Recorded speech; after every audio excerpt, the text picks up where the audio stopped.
اعوذ باللہ من الشیطان الرجیم بسم اللہ الرحمن الرحیم۔ ابتدا ہے رب جلیل کے بابرکت نام سے جو دلوں کے بید خوب جانتا ہے۔ دیکھتی آنکھوں سنتے کانوں آپ کو گرو وائس کا سلام ہو۔ ناظرین، سلیمان علیہ السلام کا عظیم لشکر جب وادی نملہ میں پہنچا تو چونٹیوں کا کون سا واقعہ پیش آیا؟ عظیم سلیمانی لشکر کے خوف سے یہ چونٹیاں کیوں بھاگ گئیں؟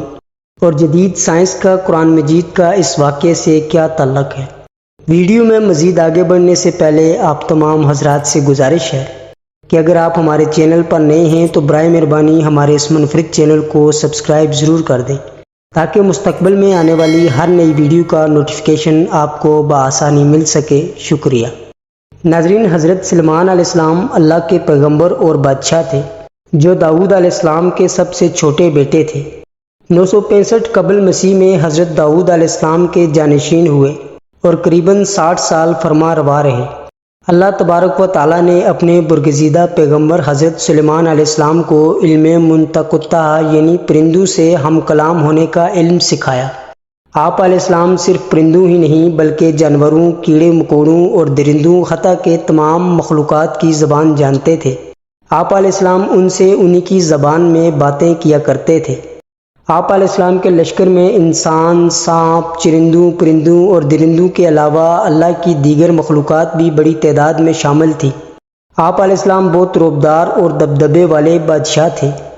آپ کے لشکر میں یہ تمام مخلوقات الگ الگ گروہ میں منتخب تھی۔ شیطان کا گروہ، انسانوں کا گروہ، جنات کا گروہ، حیوانات کا گروہ اور پرندوں کا گروہ سب اپنے اپنے مقامات پر نظم و ضبط اور قطار بنائے کھڑے رہا کرتے تھے۔ کسی کو کوئی مجال نہ تھی کہ وہ اپنے رتبے یا درجے کے خلاف آگے پیچھے ہونے کی ہمت کریں اور جرم کے مرتکب ہوں۔ سب کی جگہ تعین تھی اور اگر کوئی موجود نہ ہوتا تو آپ کو فوراً اطلاع ہو جاتی تھی۔ اللہ سبحانہ و تعالیٰ نے قرآن مجید میں حضرت سلیمان علیہ السلام کا ایک مثالی واقعہ بیان کیا ہے جس کے مطابق ایک مرتبہ حضرت سلیمان علیہ السلام جن و انس اور حیوانات کے عظیم و شان لشکر کو لے کر کہیں جا رہے تھے۔ ناظرین، بعض روایتوں کے مطابق حضرت سلیمان علیہ السلام نے دراصل کسی علاقے پر لشکر کشی کی تھی، لیکن اس واقعے کی مکمل تفصیل کہیں نہیں ملتی۔ لشکر سلیمانی پورے رعب و جلال کے ساتھ مختلف صحراؤں سے گزرتا، پہاڑوں کو سر کرتا، دریاؤں، ندی نالوں کو عبور کرتے ہوئے ایک عظیم وادی سے گزرا۔ یہ وادی وادی نملہ یعنی چونٹیوں کی وادی کہلاتی تھی، جہاں کی زمینوں اور پہاڑوں میں لاکھوں کروڑوں سوراخ تھے جن میں چونٹیوں کا بسیرا تھا۔ نملہ کی یہ وادی اسقلان کے قریب تھی، جو کہ ابن بطوطہ نے لکھا کہ یہ وادی سبورن اور اسقلان کے درمیان تھی، اور بعض مورخین کے مطابق اسے ملک شام میں بتایا گیا ہے۔ بہرحال لشکر سلیمانی کا اس وادی سے گزر ہوا۔ چونٹی کی ان بستی میں ایک ملکہ چونٹی بھی موجود تھی۔ ملکہ اپنی رعایا چونٹیوں کا بہت خیال رکھتی تھی اور چونٹیوں کی اس سلطنت کو بخوبی چلاتی تھی۔ تمام چونٹیوں کو اپنی ملکہ بہت عزیز تھی اور ملکہ کے ایک اشارے پر بڑے سے بڑا کام کرنے کو ہمہ وقت تیار رہتی تھی۔ اس وقت ملکہ چونٹی بہت سی دیگر چونٹیوں کے ساتھ وادی میں گھوم رہی تھی۔ اچانک ملکہ کو زمین پر عجیب سی دمک محسوس ہوئی۔ وہ چونک گئی اور زمین سے آتی ہوئی آواز کو غور سے سننے لگی۔ چنانچہ ملکہ بولی کہ لگتا ہے کوئی بہت بڑا لشکر ہماری وادی کی طرف آ رہا ہے۔ یہ ضرور پیغمبر خدا حضرت سلیمان علیہ السلام کا لشکر ہوگا۔ باقی چونٹیوں نے بھی اس کی بات سے اتفاق کیا۔ کچھ ہی دیر میں اس جانب سے دھول کے بادل اٹھتے دکھائی دیے۔ جب یہ فوج قریب آن پہنچی، سلیمان علیہ السلام اپنے تخت پر سوار اپنی فوج کے ساتھ تشریف لا رہے تھے۔ چونٹیوں کی ملکہ نے چیخ کر کہا، سلیمان علیہ السلام کی فوج قریب آن پہنچی ہے۔ میں حکم دیتی ہوں کہ تمام چونٹیاں اپنے اپنے بلوں میں واپس چلی جائیں۔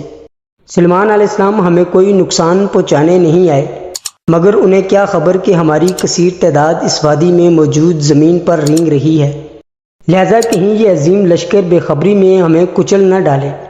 حضرت سلیمان علیہ السلام اس وقت 5 یا 3 میل کی دوری پر تھے، لیکن آپ علیہ السلام تک ملکہ چونٹی کی آواز پہنچ گئی اور آپ علیہ السلام اس کی بات سن کر مسکرا دیے اور ملکہ چونٹی کی سمجھداری اور اپنی رعایا کے خیال رکھنے پر اس کی تعریف کرتے ہوئے فرمایا کہ بے شک ایک بادشاہ کو اپنی رعایا کی حفاظت کے لیے اسی طرح کے اقدامات کرنے چاہیے جس طرح یہ ملکہ چونٹی نے کیا ہے۔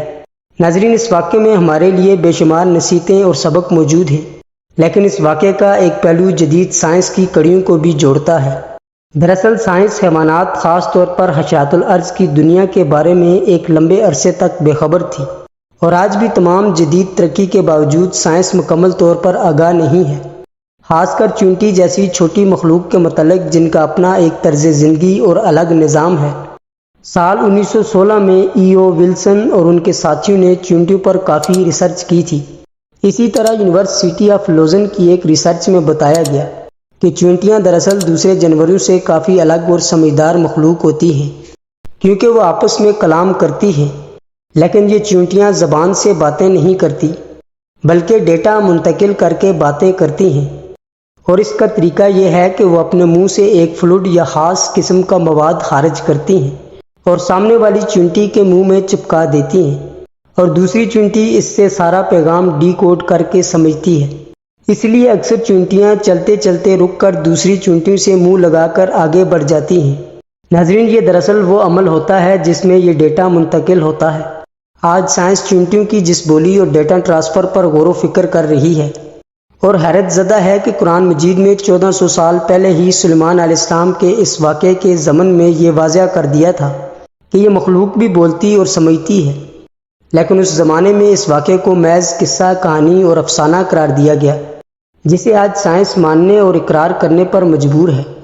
تاریخ گواہ ہے کہ جنہوں نے قرآن مجید میں غور کیا، ان لوگوں نے درختوں کے نیچے بیٹھ کر نہ صرف درختوں کا حجم بتایا، بلکہ یہ بھی بتایا کہ انسان پرندوں کی طرح کیسے ہوا میں پرواز کر سکتا ہے۔ ناظرین، اگر ہم قرآن مجید میں غور و فکر کریں تو آج بھی ایسی انوینشن ہو سکتی ہیں کہ نسل انسانی حیرت میں پڑ جائے، جیسا کہ اللہ سبحانہ و تعالیٰ نے قرآن مجید میں بار بار ارشاد فرمایا، کیا یہ قرآن میں غور نہیں کرتے؟ کیا یہ عقل نہیں رکھتے؟ اس میں عقل والوں کے لیے بہت سی نشانیاں ہیں۔ ناظرین، ویڈیو پسند آئی ہو تو ویڈیو کے آخر میں اپنی قیمتی رائے سے ضرور آگاہ کیجیے گا۔ آپ کی قیمتی رائے سے میری حوصلہ افزائی ہوتی ہے۔ ملتے ہیں ایک اور نئی تاریخی و تحقیقی ویڈیو کے ساتھ، تب تک اپنا خیال رکھیے گا۔ اللہ پاک آپ کا حامی و ناصر ہو۔ اللہ حافظ۔